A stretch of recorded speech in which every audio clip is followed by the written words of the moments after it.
Antes de mais nada, me diga você, pessoa que está vendo esse vídeo, você tem medo do escuro? Pois saiba você que eu, por ser uma adulta claramente muito responsável e cheia de obrigações, eu tenho medo nenhum, isso é uma coisa infantil. É, eu acho, né? Mas enfim, isso era diferente de quando eu era, por exemplo, uma criança, que eu era muito medrosa. Assim, o meu medo na época, ele era mais causado pelo fato de eu ser uma criança muito curiosa. E assim, eu não sei se vocês estão ligados, mas essa era uma combinação muito tenebrosa. Porque, cara, acho que 80% dos medos que eu tinha na infância foi causado por minha curiosidade. E hoje em dia, por eu ser uma adulta, eu percebo que boa parte do meu medo causado pela minha infância era justamente o escuro. Porque, cara, eu era muito paranoica quando eu era mais nova. Eu não podia ver um canto escuro que eu imaginava automaticamente que, sei lá, tinha uma criatura me encarando de lá. E é nesse vídeo que eu estarei explanando algumas situações que ocorreram comigo. E caso você se lembre de algum momento de medo do escuro que tenha ocorrido contigo, sinta-se livre para comentar. Bem, essa primeira memória que eu tenho, na época eu tinha uns 5 anos, eu acho, e na ocasião eu estava assistindo um desenho qualquer que estava passando na Cartoon Network, tipo, sei lá, Hora de Aventura ou apenas o show.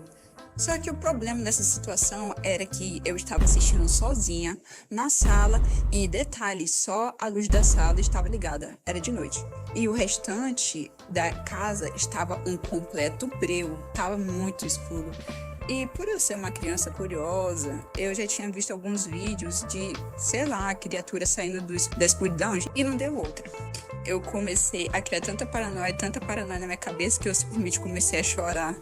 E eu não sei onde meus pais estavam na hora, mas foi só eu começar a chorar que a mãe apareceu. Outra situação que eu me recordo foi na época em que, por curiosidade, eu sem querer acabei assistindo o filme da Annabelle. Eu não sei como é que foi, mas eu consegui assistir um trechinho. E acredite, esse pequeno trecho que eu assisti do filme foi suficiente para me deixar com medo a noite toda. Sei lá, eu acho que durante 2 meses eu não consegui dormir direito. Só que teve um dia específico que eu me recordo que eu não dormi nada, literalmente, eu não dormi nada. Que foi na época em que o telhado da nossa casa, ele tava com um buraco. Eu não sei como teve esse buraco no telhado. E por conta disso, vários morcegos começaram a entrar dentro da nossa casa. E eles entravam justamente de noite. E eles ficavam entre o telhado e o forro da casa. E, cara, só imaginando o que deu. Teve uma noite que eu fui tentar dormir, na época que eu tava com medo da Annabelle. E eu simplesmente comecei a ouvir barulhos vindo do forro. Sei lá, era como se tivesse alguém andando, rastejando pelo forro. Cara, mano, foi tenebroso, foi muito assustador. E eu fiquei com tanto medo, mas com tanto medo que eu não consegui me mexer, cara. Eu fiquei parado, com o olho regalado.